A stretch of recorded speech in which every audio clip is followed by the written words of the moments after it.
As the elves march through the forests, the tribes of Tharn that were previously riled up by the Pharaoh passing through have chosen to express their rage.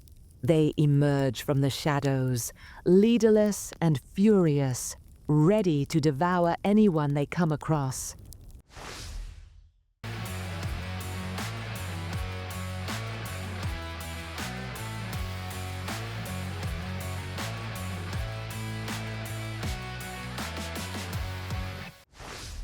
Hey, what's up guys? We are here and welcome to episode number 2 of Total War Immoren featuring my faction, the Dusk. So just a quick background. So Total War Immoren is a narrative territory control campaign similar to how the Total War games go, except it's run by a war table using Warmachine. Today I am playing my Scyrafael with Dusk and the NPC faction, the Tharn. So today we are actually playing an asymmetrical battle wherein he will be playing 75 points and I will be playing 50 points. So the stakes here is that, like I mentioned, this is similar to the Total War video games. So any model I lose, I have to spend a turn to replenish. And with 75 points versus 50 points, that's gonna be a little bit hard. My goals here is to try and mitigate the losses as much as I can while I eliminate all of the NPC faction that Dusk will be playing. So let's get on to the lists. So starting off with the Tharn, we don't have any casters, so we'll start off with the beasts. We have 1 Argus Moonhound, 1 Pureblood Warpwolf, 1 Wild Argus, 1 Winter Argus, a Lord of the Feast, a Tharn Ravager Whitemane, a Tharn Wolf Rider Champion, a unit of Tharn Blood Reavers with the Tharn Bloodweaver Haruspex command attachment, 1 unit of Tharn Ravagers with the Tharn Ravager Chieftain unit attachment, and a unit of Tharn Wolf Riders. My list, this is the exact same list as the first episode.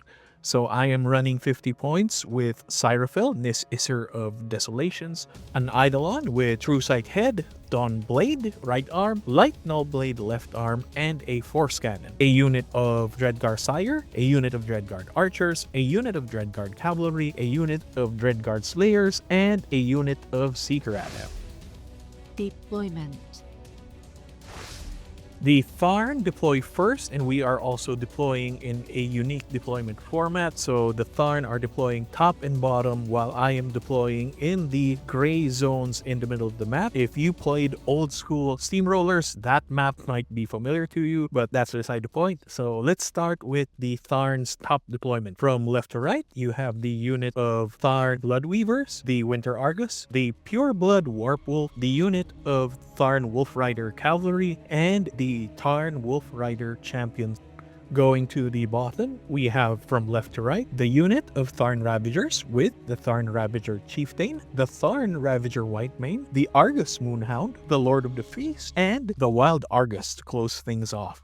For my side of the deployment, I had to take a look of all of Hawk's units first, as I've been working on memory and I'm trying to figure out which models are anti-infantry or anti-jack, or which models are easier for my own units to get rid of. So after figuring out how I should deploy, let's start from left to right. In the left rectangle zone, I have the unit of Dreadguard Archers hiding behind the hill, hopefully being able to support the Dreadguard Cavalry inside the circle zone, dead center of the circle, or at least close it, right beside the obstruction. We have Scyrafael. To her right is the Dreadguard Sire, and behind them both, from left to right, we have the unit of Seeker Adepts and the unit of Dreadguard Slayers. And finally, closing off the bottom of that circle is the Eidolon.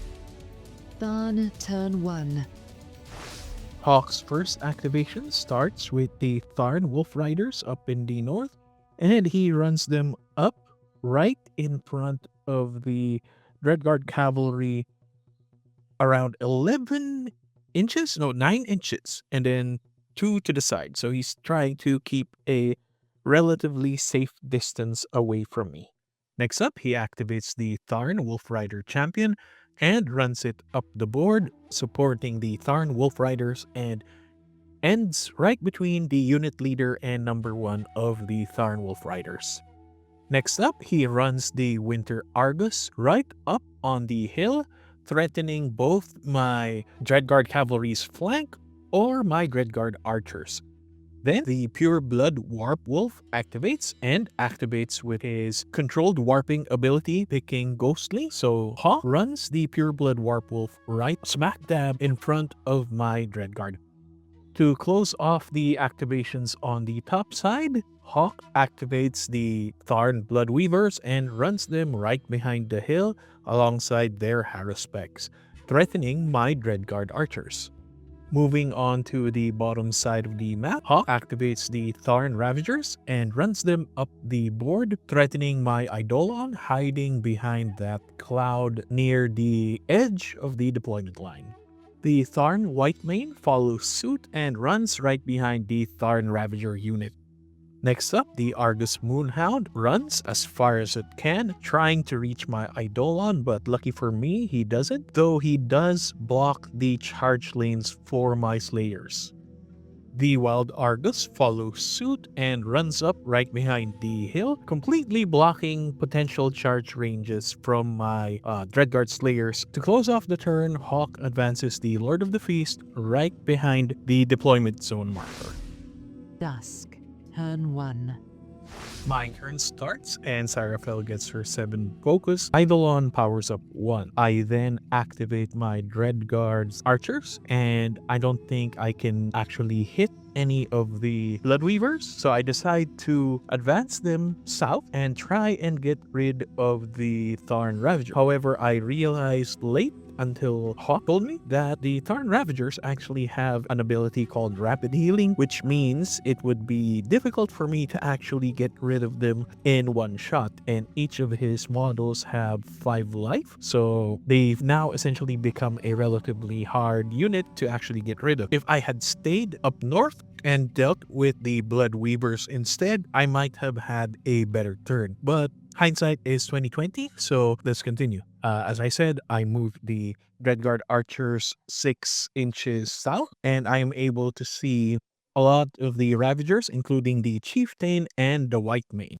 I then continue their activation by declaring an attack, starting with number 1. Their Felbow has 3 modes, and I am choosing the Void Blast in order to try and catch more models in the AoE. My number 1 strikes first, targeting the Tharn Ravager unit leader, hoping to catch the rest of the unit in the AoE bubble. Well, at least 2 of the closest models in the AoE bubble. However, I make a hit. However, the Tharn Ravager's rapid healing actually negates most of that damage and essentially wasting number 1's shot.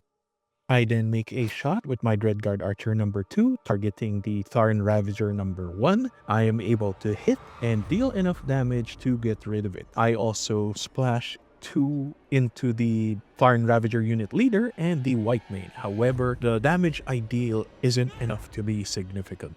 Finally, I use Dreadguard number 2 to make an attack at the Tharn Ravager Chieftain with the same stats. I am able to hit and kill with that attack. The splash damage once again proves to be insignificant thanks to rapid healing. I then activate the Dreadguard Sire, advance it between the cavalry and Scyrafael, and it activates its battle plan, Stir the Blood, giving the Dreadguard Cavalry +2 to their melee damage rolls. With that, I activate the Dreadguard Cavalry and declare a charge against the Tharn Wolf Rider champion, and the rest of the unit teleports within 2. I'm trying to maximize the charge benefits by engaging all models that my initial model is able to reach.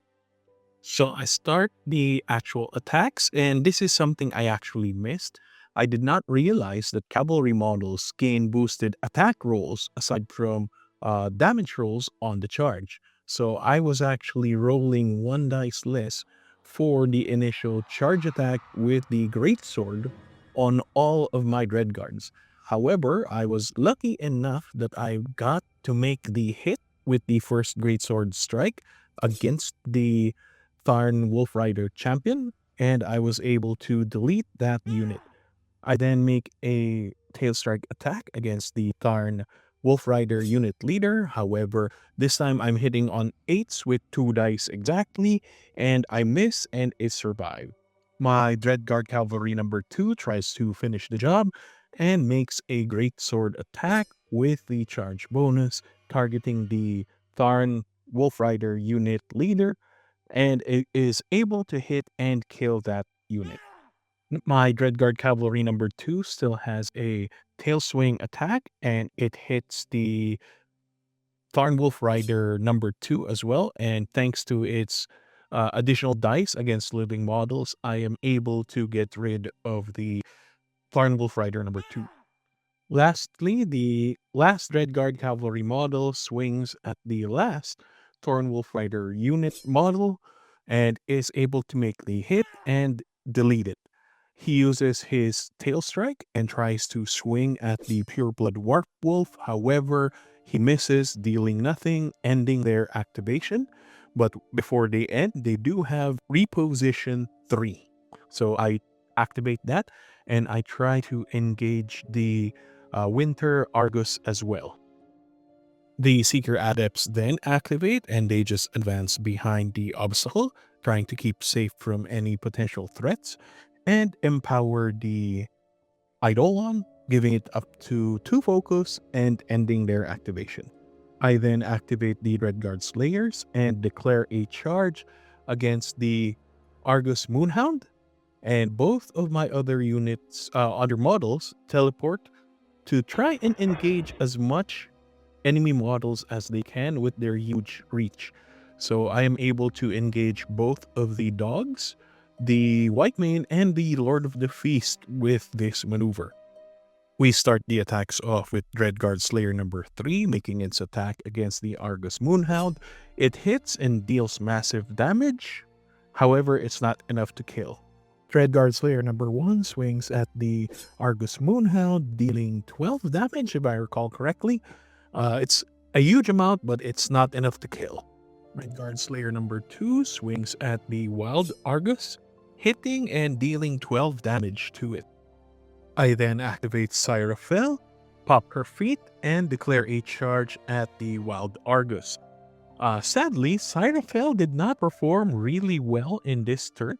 I actually missed a lot of attacks, and the attacks that did hit didn't deal enough damage to get rid of both Warbies, even though she had that ability to. So I spent all of my resources. I think I ended the activation with 1 focus, and I only managed to get rid of the Argus Moonhound, leaving the Wild Argus in a crippled state. The Eidolon activates as my last unit for the turn. It declares a charge at the Ravagers. However, it performs extremely terribly, I think, missing all of his attacks, or even if they did, they were pillow fists, and the regeneration just kept the Ravagers alive. So I end my turn with the Ravagers still alive for Hawk. Tharn, turn 2. At the start of Hawk's turn, the Pureblood Warp Wolf gets angry and swings at Dreadguard Cavalry number 1. The Lord of the Feast then activates after the control phase resolutions and declares a charge at the Dreadguard Slayer. It deals a couple of points of damage to my Dreadguards, triggering Vengeance for the next turn, and at the end of his activation, because it moved closer to Scyrafael, it is pushed 2 inches directly away from Scyrafael. The Winter Argus then activates, moves 2 inches closer to one of my Dreadguard Cavalry, and makes all of its attacks. The most important one is Frost Breath, and I believe he makes 2 attacks, and one of them crits, instantly freezing my cavalry, making the rest of his attacks either super easy to hit or an auto hit outright. So after everything is resolved, the Dreadguard Cavalry is eaten by the Winter Argus. The Tharn Blood Weavers then activate and declare a charge against my Dreadguard cavalry. They are able to reach both of them and begin their assault. So they deal enough damage to get rid of Dreadguard cavalry number 1, and I do take out a couple thanks to the Spring Blade's ability on the Dreadguard cavalry, and I actually get rid of the 3 Blood Weavers attacking Dreadguard Cavalry number 2, leaving it with like 1 HP. Lastly, the Pureblood Warp Wolf activates, declares a charge on the Dreadguard Sire, makes its initial attacks, eats it up, and then fires the last Death Howler shot against the last Dreadguard Cavalry. Hitting with boosted dice, if I recall correctly. The damage was enough to get rid of it permanently. Scyrafael's feat then triggers, dealing nothing if I recall correctly, and pushing the Warp Wolf 1 inch away. Dusk Turn 2. My turn begins, and in the maintenance phase, my Dreadguard Slayer's Vengeance activates, so the 3 of them move around. I'm trying to reach as much as I can, and hopefully I get rid of the Lord of the Feast and the Winter Argus, and if I'm lucky, also the Wargaming. But it doesn't end that way. I actually just get rid of the Wild Argus, and that's it for their Vengeance activation. My turn actually begins. Scyrafael goes up to her 7 focus, and Eidolon powers up for 1. I activate the Seeker Adepts first. They advance 6 inches near Eidolon and empowers it for 2 focus, and they end their activation there. So my Dreadguard Slayers activate next. I advance my Dreadguard number 1 and move it close to the Wargaming. The rest of the unit then teleports to try and maintain the engagement range so I don't lose my combat action, and I begin my attacks earnestly. I begin the attacks with number 1 swinging into the Wargaming. It's not enough to kill it because he triggers tough, so he just stands there knockdown. And then number 2 swings at the Lord of the Feast, triggers critical decap, instantly killing it after the damage is resolved. And the last Dreadguard Slayer swings at the Tharn Ravager unit leader, however misses and it is still alive. I then activate the Eidolon, and hopefully it finishes the job that the Dreadguard Slayers left. After spending all of my initial attacks and boosting several to hits, I do manage to get there in the end by getting rid of the White Maid and both of the remaining Tharn Ravagers. I then activate the Dreadguard Archer unit and then advance their 6 inches. The rest of the squad teleports too, and all of them can see the Pureblood Warp Wolf. All of them make the attack using the brutal damage weapon mode on their fell bow, and dealing a lot of damage but not enough to get rid of the Warp Wolf. So finally, I activate Scyrafael, and she declares a charge on the Pureblood Warp Wolf, and because she is pillow-fisted, she had to use all of her attacks and focus in order to get rid of the Pureblood Warp Wolf. Like literally 7 focus with how strong she actually hits. That is pretty pitiful. So either way, she finally manages to get rid of it in the end, and that sparks the end of the turn. And we just do have a couple of units left on the Tharn side, and let's just cut the video here. So that's the end of the video. There were actually 2 more turns there that I did not bother editing. It was just essentially a mop-up operation for the Dusk side. So yeah, I hope you liked the campaign video. My stakes here was that I was actually trying to keep all of my units intact. However, I lost the Dreadguard Cavalry and Sire, which means in the campaign I need to find a way to replenish them. Hawk has the rules on the server. So if you'd like to join us, feel free to click the link in the description down below so you can join the Prison Blade server.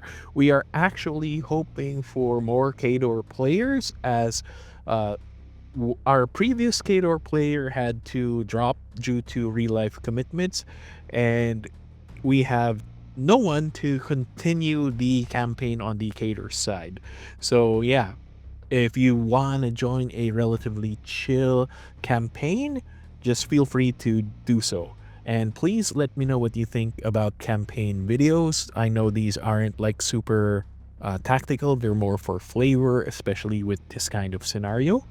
So yeah, if you have any thoughts and opinions on that, please leave a comment down below.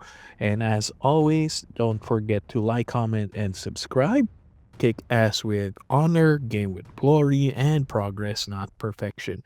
Fear out. Bye-bye.